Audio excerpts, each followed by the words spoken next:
Alright, MrSotko here, and welcome back to another Warcraft 3 replay cast. Today it's a 1 vs 1 on Twisted Meadows between our blue orc player, Grubby, and down on the bottom we have our red human player, MisterWinner, part of the Grubby replay pack. I guess a continuation, if you will. I casted a whole bunch of them and still have a whole bunch more to go, so why not? And we'll speed it up to the 8x mark, to the 2-minute point of the game, and all the heroes come out, all the good stuff starts to happen. And gonna be right on top of each other this particular game. And out go the militia. Gonna be an archmage for the human, going after the rock golem camp first, of course. Gets that archmage level 2, gets you a good item if you are lucky. And gonna be blade master for Grubby. And runed bracers for the archmage. Not gonna be particularly useful against Grubby and against orc in general, I suppose, as there is not a lot of magic used. I suppose unless you have a Farseer or Shockwave, but not really going to be particularly useful this game.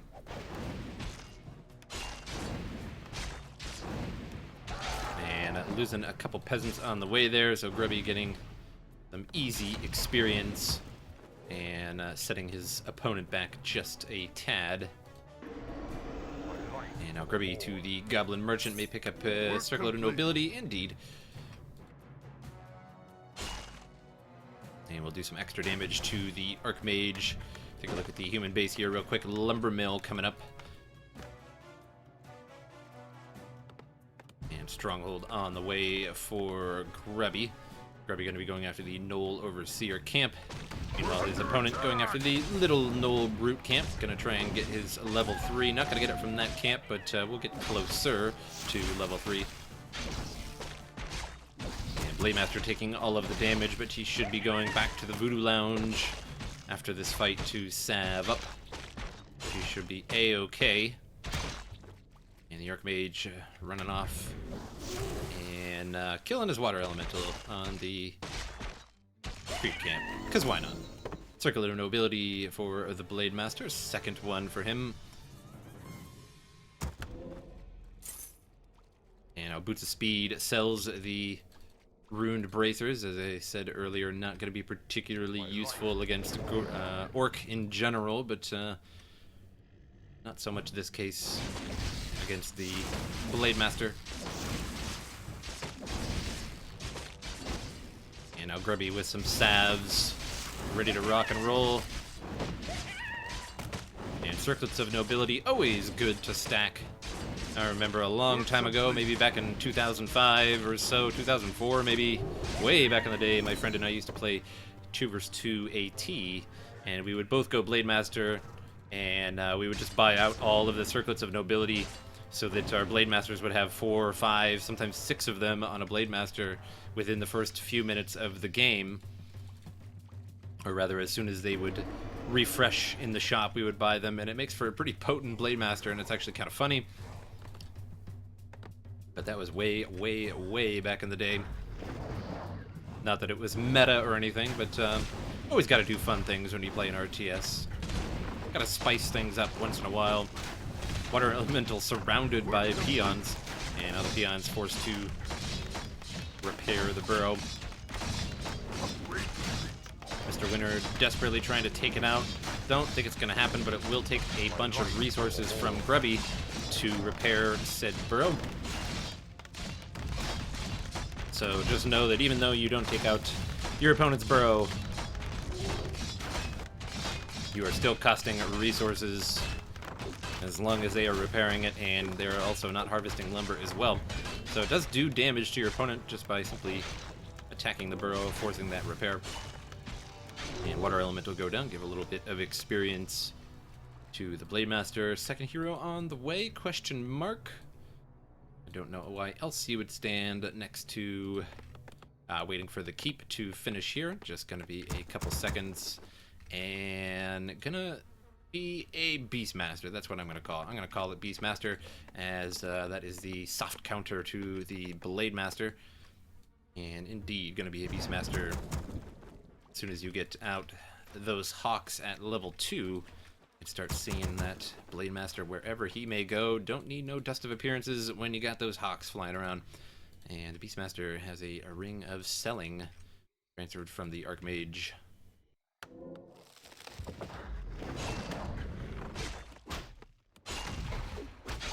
And once again, heading towards the burrow. Now going after the Bestiary, trying to take that out, trying to force the cancellation. And not sure, yeah, probably going to force that cancellation. And it's just barely going to do that. But going to lose that water elemental, going to give the Blade Master a little bit more experience. May lose the Quill Beast as well at some point. And Beastmaster in trouble, may lose the Beastmaster. And indeed gets caught up on those hold position peons. Well played by Grubby there. And the Archmage now the focus of the Blade Master, those boots of speed catching up quite quickly. But the Archmage has the boots of speed as well. And Quill Beast will go down before Channel Portal goes off, leaving that Blade Master at level 3. And Archmage level 3 as well. Use a Scroll of Regeneration on those units. And now 3 Ivory Towers. Ready to rock and roll, or rock and or roll, whichever one you choose. Maybe you just want to rock, maybe you just want to roll. Who knows? I prefer rolling, but sometimes you just gotta rock and roll at the same time. 3 Ivory Towers look like they are destined for the expansion. Along come the Militia. Archmage running for his life from the Blade Master. And with the Boots of Speed, able to keep pace. But now the Scroll of Speed here going after a Sorceress will be an easy kill. And now the Shadow Hunter, the subject of all the damage.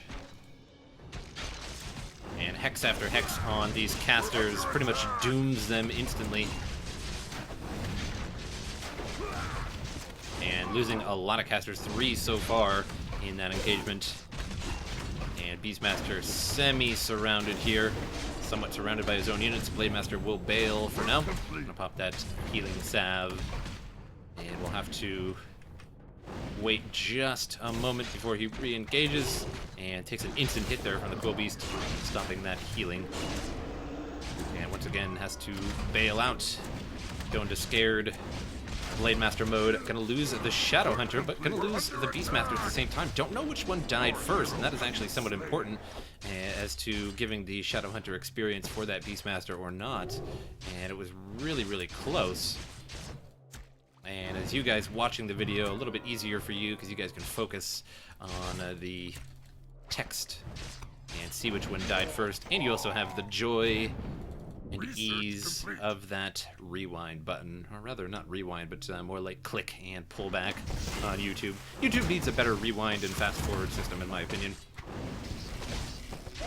It kind of does, but it kind of just like throws you all around the video and doesn't work too well. And the pull and click method, especially on really long videos, like an hour-long documentary, it always ends up sending you like 5 minutes past where you want to be. And looks like Circle of Nobility picked up by the Archmage, still holding on to those triple Ivory Towers. And they were destined for that expansion, but it doesn't look like that's going to be the case now. Beastmaster still level 1, 0 experience on the Beastmaster. We're under attack! And so still no Hawks able to see that Blade Master. And without those, Blade Master is just free to run around and get kills. Is he going to get that kill? Nope, does not. Gets another set of Ruined Bracers, which will be sold once again. And Grubby taking the Rock Golem creep camp. Blade Master purchased the Dust of Appearance so that his opponent could not get it. Mantle of Intelligence and a Potion of Invulnerability on the Shadow Hunter.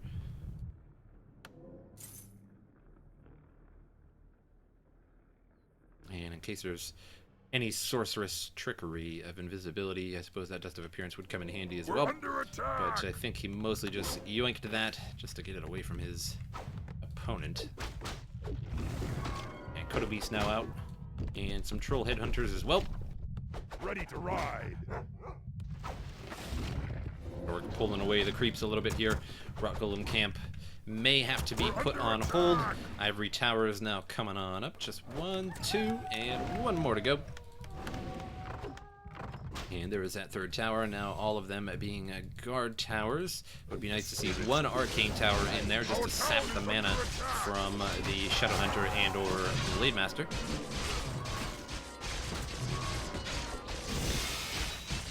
And one scout tower is going to go down pretty much instantly. And I believe it was being hit by the burrow there. The fight is on. All the militia now turned back into peasants.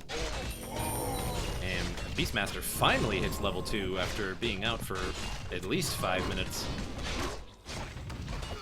And the Hawk in the sky going to be able to see the Blade Master. So now in a bit of trouble here, needs a little bit more mana to Windwalk on out of there. And guard tower now completed. Peasants trying to repair that. And the second one now up. And again, I'd like to have seen an arcane tower could have been sapping the mana here from these two heroes. Shadowhunter going to go down. And now Grubby in a bit of trouble. Demolisher has been created. Will be pulled to the back of the base. But the Beastmaster going after that. And all the slow out on the army here.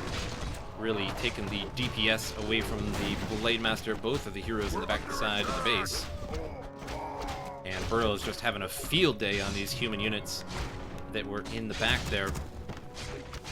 So lost a good number of them, and Sorcerer's taking damage from the Burrow as well. Piercing damage against Unarmored, and takes out another Sorceress, but doesn't gain the experience for towers and or burrows. I think I've said and or a lot this game. Interesting.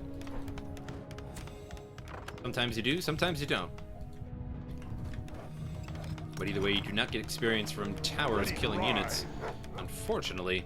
However, I guess you can't really beat the fact that a few priests and or sorceresses are down now. And there's and or again. Oh my god. I'm just out of control. I'm out of control, people.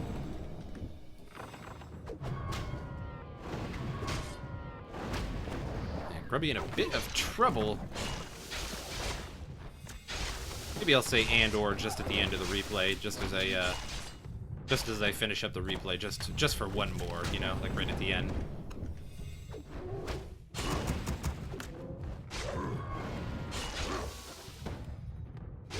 Slow wreaking havoc on the Blade Master, unable to do too much damage with that slow on.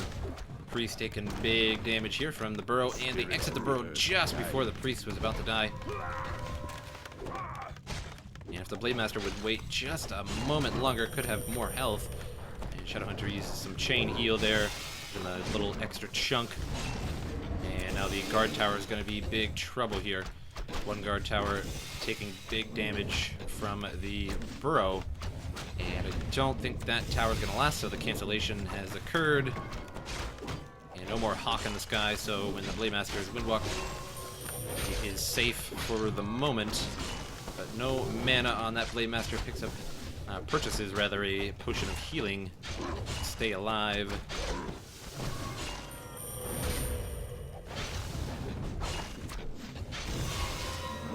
Ready to ride.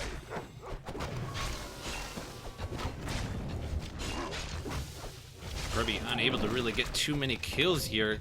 Finally takes down one Spellbreaker, but just a drop in the bucket compared to MisterWinner's army at the moment. Now the Burrow struggling to stay alive here. Gonna need more peons, almost said peasants. Gonna need more peons on the Burrow, and a little too late. Could have brought that one peon outside of the Burrow to help that. And that will set Grubby back. That is defense gone now from the base of Grubby.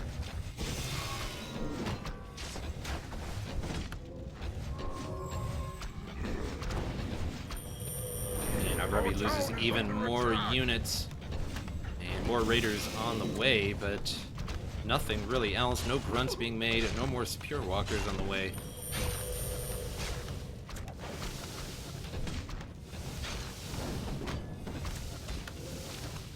Grubby using the majority of his funds on healing salves and potions to stay alive. Our town is under And the attack. Shadowhunter out of mana. Ready to ride. Unable to cast any healing at the moment, and there are just so many casters right now. And one priest will go down. That will hit the Blade Master. I think that got him level 5. Maybe he was already level 5, but either way, level 5 Blade Master now. And nearly lost a Blade Master, but that potion keeps him alive for now. Spellbreaker inside the stomach of the Kodo Beast.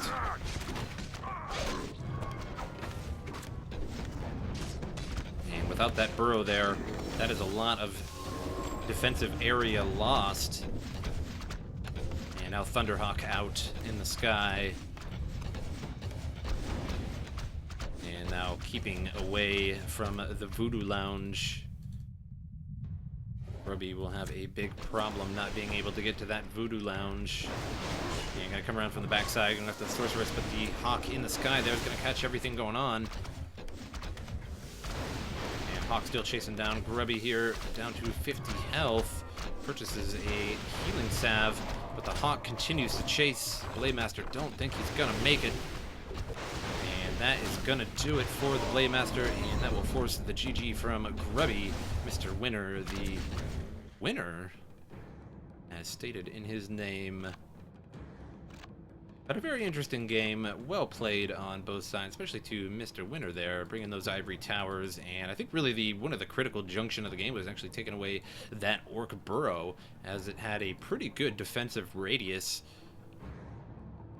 But all the tabs for you guys. If you guys enjoy these videos, make sure you like and subscribe, and most of all, share them, please. Share them on social media. That is probably the best thing you can do for me. Gets other people to see them that might not know that there is Warcraft 3 replay casts. I don't know, maybe somebody living under a rock. Who knows? But I hope you guys enjoyed the replay, and I will see you guys next time. And/or.